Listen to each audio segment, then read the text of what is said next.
이스라엘이 주전 722년에 아수르에 의해서 멸망을 당했습니다. 그리고 약 134년 뒤에 586년 이렇게 바벨론에 의해서 남유다도 멸망을 하게 되었어요. 바벨론은 이 유다 패망을 전후로 수차례에 걸쳐서 이 유다의 민족들을 포로로 삼아서 바벨론으로 이주를 시켰습니다. 그리고 이제 그 바벨론이 메대와 바사제국에 의해서 멸망한 이후에 고레스 왕의 칙령을 통해서 이 포로로 잡혀간 유대인들을 다시 고국 땅으로 귀환을 시킵니다. 그래서 BC 538년에 첫 포로로 잡혀간 이들이 약 70년 만에 고국 땅으로 돌아오게 되었어요. 하나님께서 예레미야 선지자를 통해서 말씀하신 대로 70년의 세월이 지난 후에 유다 백성이 약속의 땅으로 돌아오게 되었습니다. 그런데 1차 귀환 때 느헤미야가 와서 보니 이 땅이 예루살렘 성은 폐허가 되었고 성벽들은 다 무너져 있었습니다. 그래서 1차 귀환에 예레미야를 중심으로 성벽이 재건되어지고 또 무너진 성을 수축하는 일을 시작하게 되었고요. 오늘 말씀의 배경이 되어지는 것은 에스라를 중심으로 한 종교개혁, 바로 2차 포로 귀환 이후에 이루어진 일입니다. 오랜 포로 생활 후에 황폐하게 무너졌던 이 성을 다시 세우는 것이 이 유다 백성, 이스라엘 백성에게 중요한 일이었어요. 그래서 이 성을 세우기 위해 이들은요, 잠도 제대로 자지 못하고, 그리고 한 손에는 무기를 들고 이 성을 재건하는 것을 여러 이방 민족들이 방해하고, 특별히 남겨진 그 땅에 살고 있는 자들도 이들을 방해하기 시작했죠. 그래서 여러 힘든 일들 속에서도 이들은 성을 재건하기 위해, 그리고 다시 무너졌던 하나님의 신앙, 여호와의 신앙을 세우기 위해서 우여곡절 끝에 성을 만들어 내었습니다. 그리고 나서 1절 말씀에 보았더니요, 이렇게 기록하죠. 이스라엘 자손이 자기들의 성읍에 거주하였더니 일곱째 달에 이르러 모든 백성이 일제히 수문학 광장에 모여 학사 에스라에게 여호와께서 이스라엘에게 명령하신 모세의 율법책을 가져오기를 청했다. 말씀에 갈급한 이스라엘 백성들이 말씀을 듣고자 수문학 광장에 모두가 모였다라는 것입니다. 힘을 다해 성을 재건했습니다. 잠도 제대로 자지 않고, 또 옷도 벗지 않고, 그리고 한 손에는 무기를 들고 한 손에 쟁기를 들고 그 성벽과 또 이 성을 재건하려고 노력했어요. 성벽 밑에 쭈그려 잠을 자기도 하였습니다. 고생의 삶을 보냈어요. 오직 다시 한번 여호와의 신앙, 유일 신앙을 세우기 위해서 다시 한번 이스라엘의 또 다른 큰 왕국을 세우고자 하는 그 마음으로 그들이 그런 고생의 삶을 살았습니다. 전쟁의 위협에서, 또 불안과 공포 속에서, 두려움 속에서 그들은요, 오직 한 마음을 가지고 성을 재건했어요. 이것만 끝이 나면 무엇인가 이 이스라엘 백성에게 다시 이 왕국에 하나님의 약속하신 그 놀라운 약속이 이루어지겠구나, 다시 큰 나라로 세워지겠구나라는 새로운 변화와 하나님의 도우심을 기대하며 성을 만들었습니다. 성벽도 쌓았습니다. 그런데요, 다 끝내놓고 보았더니 변화가 있었습니까? 아니에요. 도리어 마음이 더 공허해지기 시작한 거예요. 성벽 재건을 마치기 전까지의 삶의 가장 중요한 목표는요, 성을 쌓는 것이고 성벽을 재건하는 일이었어요. 그런데 정작 다 완공하고 나니까 도리어 그 마음 가운데 공허함이 찾아왔습니다. 이들의 인생에 있어서 예루살렘 성을 쌓는 것, 성벽을 재건하는 것이 정말 중요한 목표가 아니었던 거예요. 저와 여러분들의 삶과 신앙에서도 우리는요, 성을 쌓는 것과 마찬가지로 우리가 어떠한 삶의 목표를 가지고 살아가고 그 목표를 이루었는데 어느 순간에 목표를 이루어서 기쁜 것, 그 기쁨이 영원할 줄 알았지만 그 기쁨은 영원치 아니하고 도리어 내 삶에 더 큰 공허함이 찾아올 때가 있습니다. 더 좋은 집을 사고, 더 좋은 대학을 가고, 더 좋은 직장에 취직하고, 더 높은 지위에서 더 좋은 환경을 쌓으려고 하는 것은 세상도 함께 하고 있는 거예요. 이것이 우리의 삶에 행복을 줄 것이라 우리는 여기며 더 좋은 것, 더 많은 것, 더 유익한 것을 바라보며 쌓아가고 있습니다. 하지만 그것이 다 쌓아졌다라고 생각하는 그 순간에는요, 또 다른 공허함이 찾아온다라는 거예요. 기대만큼 이루어지지 못해서 공허해지기도 하고, 또 이루어져도 변화와 만족이 없어서 공허해지기도 합니다. 오늘 이스라엘 백성들이 그 공허함 속에서 그들은 수문학 광장에 일제히 모여서 그들이 했던 것이 무엇입니까? 바로 여호와의 말씀을 듣고자 했다라는 거예요. 하나님의 말씀을 찾았습니다. 에스라를 통해 공독하는 말씀을 듣고 레위 사람들이 율법을 깨닫게 하였습니다. 8절 말씀에 보면 이렇게 기록합니다. 하나님의 율법책을 낭독하고 그 뜻을 해석하여 백성에게 그 낭독하는 것을 다 깨닫게 하였다. 그랬더니 9절 말씀에 백성이 율법의 말씀을 듣고 다 우는지라. 자신이 목표했던, 이스라엘 백성이 목표했던 성벽과 성이 다 재건된 이후에도 그들은 울지 않았어요. 그 목표가 이루어졌음에도, 그 고생 끝에 그 모든 것들을 이루었음에도 그들은 울음이 나지 않았어요. 도리어 공허함이 찾아왔습니다. 그런데요, 하나님의 말씀을 듣고 율법을 깨달았더니요, 그들이 다 마음에 감동이 있어 울기 시작했다는 것입니다. 공허한 마음의 말씀이 들려지니 그들의 지난날의 죄가 깨달아지고 마음의 기쁨과 감사와 삶의 새로운 목표와 기대가 생기기 시작했다라는 거예요. 성벽 재건을 한 후에 얼마나 기쁘고 즐거웠겠습니까? 고생이 끝이 났다. 이제 편히 자도 된다. 그러나 좋을 줄만 알았던 그들이 무엇인가 부족함을 깨닫는 거예요. 정말 그들에게 필요했던 것을 이제 찾기 시작했습니다. 일제히 말씀 앞에 모였어요. 그리고 말씀을 들으니 마음에 감동이 있고 하나님의 위로하심을 깨닫게 되어지는 거예요. 진정 내 삶에 행복이 있기 위해서는요, 내 삶에 하나님의 말씀이 쌓여야 해요. 하나님의 말씀이 내 삶에 진정한 행복을 이루는 것입니다.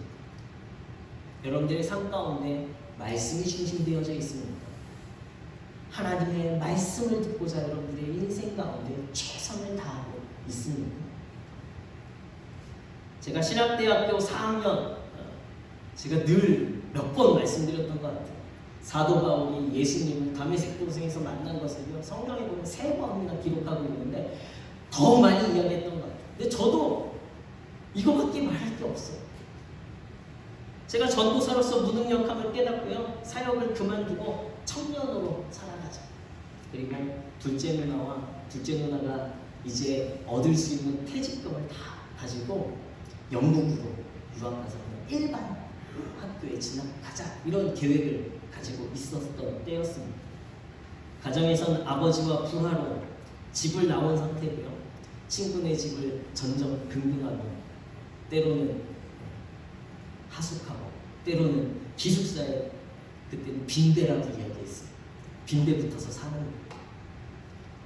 이리저리 옮겨다니며 저의 부족함 속에 도리어 하나님을 원망하면서 살았던 때였습니다.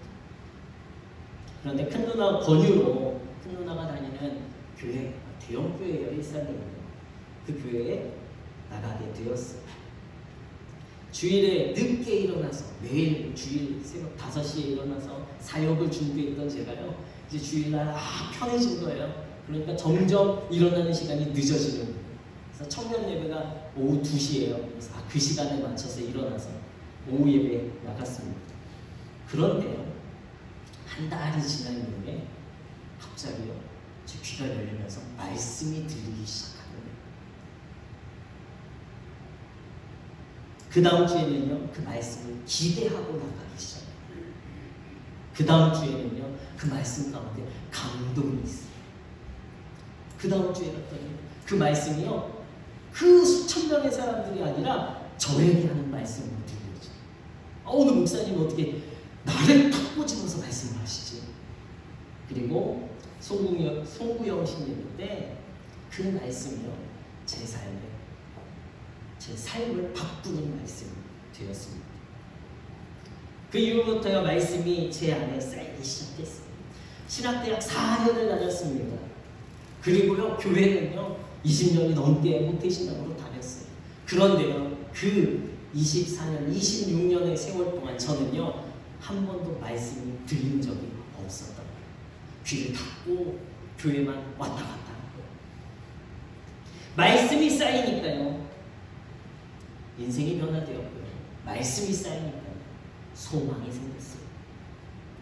말씀이 쌓이니까 인생의 고난과 아픔과 위기가 찾아와도 그 쌓여진 말씀 때문에 다시 그 위기를 이겨낼 수 있는 힘이 생기는 거예요. 무엇보다 은혜를 알고 감사를 알고요, 진정한 행복을 고백할 수 있게 되었어요. 여러분들의 삶 가운데 말씀을 쌓는 성도들 되시길 예수 그리스도의 이름으로 축원합니다. 말씀이 쌓여야 진정한 행복을 깨닫게 되어지는 거예요. 그 말씀이 누구입니까? 바로 말씀으로 오신 예수 그리스도십니다. 예수님의 말씀만으로 기적의 역사들이 성경에 기록되어져 있습니다. 그 기적은요, 우리의 삶의 근본적인 문제들을 해결하시는 말씀을 통해 이루어진 거예요. 병을 고치셨습니다. 우리 안에 죄악을 깨끗게 하셨습니다. 무엇보다 우리를 영원한 생명과 구원의 기쁨을 누리게 하신 진정한 행복을 알게 하셨습니다. 나의 생각과 나의 상황을 내려놓고 예수님만 나의 주인으로 모실 때에 그 말씀이 내 삶에 차곡차곡 쌓여지게 될 때에 우리는요, 예수 그리스도를 통해서 구원이라는 진정한 행복을 누릴 수 있게 되는 거예요. 다시 한번 말씀을 쌓아가는 문의 성도님들 되시길 예수 그리스도의 이름으로 축원합니다. 내가 말씀을 쌓는 것이 무엇일까? 어떻게 하면 내 삶 가운데 말씀이 쌓일까? 처음에는 말씀이 듣고 싶은 성령의 감동으로 그들이 일제히 수문학광장에 모였습니다. 그리고 나서요, 그들이 5절 말씀에 보면 책을 펼 때에 그들이 모든 백성이 일어났어요. 말씀 앞에 말씀을 경외하는 모습을 보이는 거예요. 듣고자 하는 마음이 생겼고 그 다음에 그 말씀을 경외하는 마음이 생겼습니다. 그리고 6절 말씀에 보니까요, 여호와를 송축할 때에 아멘 아멘 하면서 그들이 응답하고 경배했습니다. 오늘 문해의 강단에서 선포되어지는 말씀이요, 신동남이라는 그 사람이 말하는 말이 아니라 우리 이 자리에 앉아 계신 모든 분들은요, 하나님의 말씀으로 순종하고 경외할 때에 그 말씀이 여러분들의 삶 가운데 쌓이게 되어지고 그 말씀이 여러분들의 삶 가운데 진정한 구원과 행복을 이루어가게 되는 줄로 믿습니다. 마찬가지로 오늘 저도요, 이곳에서 이야기하고 있지만 저는요, 그 말씀이, 제가 이야기하는 그 말씀이 제가 먼저 그 말씀에 아멘 아멘 응답하고 아멘 아멘 하나님은 그러실 것입니다, 하나님은 맞습니다, 이렇게 하실 것입니다 라는 마음으로 선포하면 저도 경배하게 될 때에 이 말씀이 제 삶 가운데 쌓여지는 거예요. 저도 동일한 성도의 입장에서 제 육신은 말하고 있지만 저의 영은 또다시 하나님의 은혜 앞에, 하나님의 말씀 앞에 순종하는 자로 저와 함께 있는 거예요. 하나님의 말씀이 선포될 때에 여호와를 송축하고 아멘, 하나님의 말씀을 듣고자 모이고 하나님의 말씀을 경외하는 이들의 모습을 통해서 하나님께서는 그들의 마음 가운데 성령으로 일하고 계시는 거예요. 하나님의 말씀이 선포될 때 백성들이 눈물을 흘리기 시작했습니다. 백성들 가운데 성령께서 일하시는 거예요. 회개케 하십니다. 느헤미야 1장에 보면 느헤미야가 눈물의 기도를 하죠. 그 눈물은요, 황폐화된 이스라엘의 땅을 보고 슬퍼서 흘린 눈물이 아닙니다. 여전히 회복되어지지 않은 백성들의 마음, 회개하지 않는 이 완고한 마음 때문에 느헤미야는 눈물을 흘렸어요. 그런데요, 이제 하나님의 말씀이 에스라의 선포를 통해 모든 백성들에게 전해졌습니다. 그리고 그들이 일제히 그 말씀에 귀 기울여 들을 때에 말씀을 존귀히 여겼더니 백성들의 눈물이 흘러내리기 시작합니다. 느헤미야의 회개의 눈물이 이스라엘의 회개의 눈물로 바뀌어지는 거예요. 말씀 한 절 한 절이 깨달아집니다. 주님의 뜻을 알게 되었고 그 말씀을 들으니 자신의 상태가 얼마나 잘못되어졌는지 깨닫게 되어서 회개할 수 있는 거예요. 죄인이지만 그럼에도 하나님이 말씀으로 우리를 깨우치신 것이 더욱더 감사해지기 시작합니다.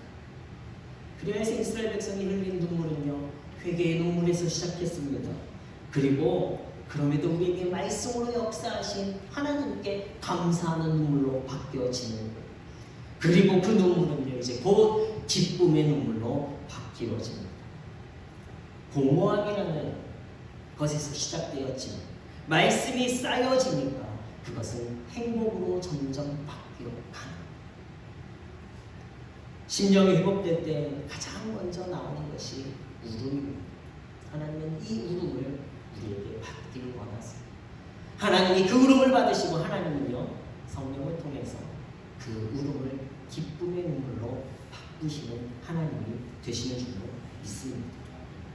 하나님께서 우리의 마음을, 회개하는 우리의 마음을 받으시고 우리를 위로해 주시기 때문에 눈물이 흘러지는 거예요.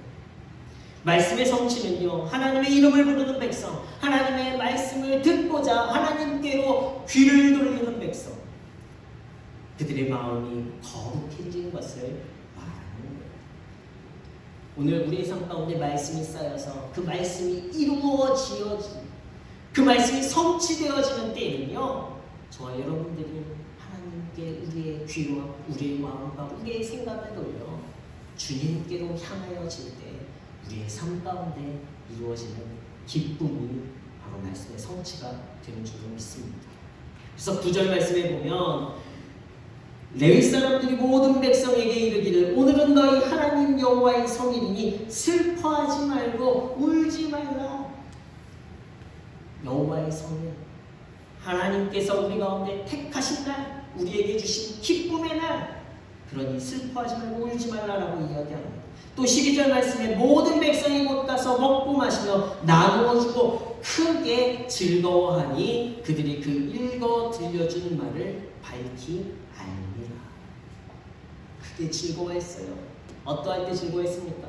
성벽이 다 쌓아지고 그들이 목표한 것을 이루었을 때 즐거워했던 것이 아니라 하나님의 말씀을 쌓아서 말씀을 깨닫게 되었더니 즐거워했다. 말씀이 쌓일 때, 하나님의 말씀이 내 삶 가운데 성취되어질 때 우리는 진정한 행복을 누리는 성도가 되는 줄로 믿습니다. 그리고 이후에 18절까지 말씀해 보면 이스라엘 백성들이요, 그 다음에 이제 우리가 무엇을 해야 되냐, 다시 말씀에 귀 기울이기 시작해요. 그래서 17절 말씀을 통해 보면 하나님의 절기를 지키니 크게 기뻐하였다. 다시 그 기간, 이스라엘 백성의 7월 기간은 초막절 기간입니다. 모든 추수를 마치고 하나님께 감사하는 기간. 그리고 나팔절, 대속제일, 초막절 등이 있는 중요한 달이 7월 달입니다. 이스라엘 백성들이 이제 우리가 무엇을 해야 할까 고민하면서 다시 하나님의 말씀을 듣고 말씀대로 그 달에 해야 할 것이 무엇인지를 알게 되었습니다. 나팔절을 준수하고 초막을 짓고 말씀대로 초막을 짓고 초막절을 지켜 나갑니다. 그러면서 진정한 기쁨, 진정한 행복을 누리고 내가 하나님의 말씀에 순종하여 우리가 지금 하나님의 말씀대로 살아가고 있다. 에스라가 선포한 말씀을 통해 들었더니 이스라엘 백성들이 하나님의 말씀에 순종하며 살았을 때에 하나님께서 복을 주셨다라고 기록한 말씀을 들었어요. 이제 그들이 하나님의 말씀을 순종하며 살아가는 거예요. 이제 그들 가운데 무엇이 생깁니까? 하나님의 복을 누릴 기대와 소망이 생기는 거예요. 그 기대와 소망 때문에 그들은요 크게 기뻐할 수 있는 거예요. 17절 말씀에 눈의 아들 여호수아 때로부터 그날까지 이스라엘 자손이 이같이 행한 일이 없었으므로 이에 크게 기뻐하였다. 언제부터요? 여호수아 가나안 땅에 정착한 이후부터요. 이 초막절을 지키며 하나님의 말씀대로 절기를 지켰던 이스라엘 백성이 아니었다는 거예요. 그런데 이들이 수백 년이 지난 이후에 이들이요 하나님의 말씀대로 절기를 지켰더니 큰 기쁨이 이들의 삶 가운데 있게 되었습니다. 내 삶의 말씀으로 역사하시는 하나님을 깨닫는 것이요 행복을 쌓아가는 거예요. 말씀을 쌓아가는 것이 행복을 이루어가는 것입니다. 한번 따라해 보실까요? 세상에 유한한 것 쌓지 말고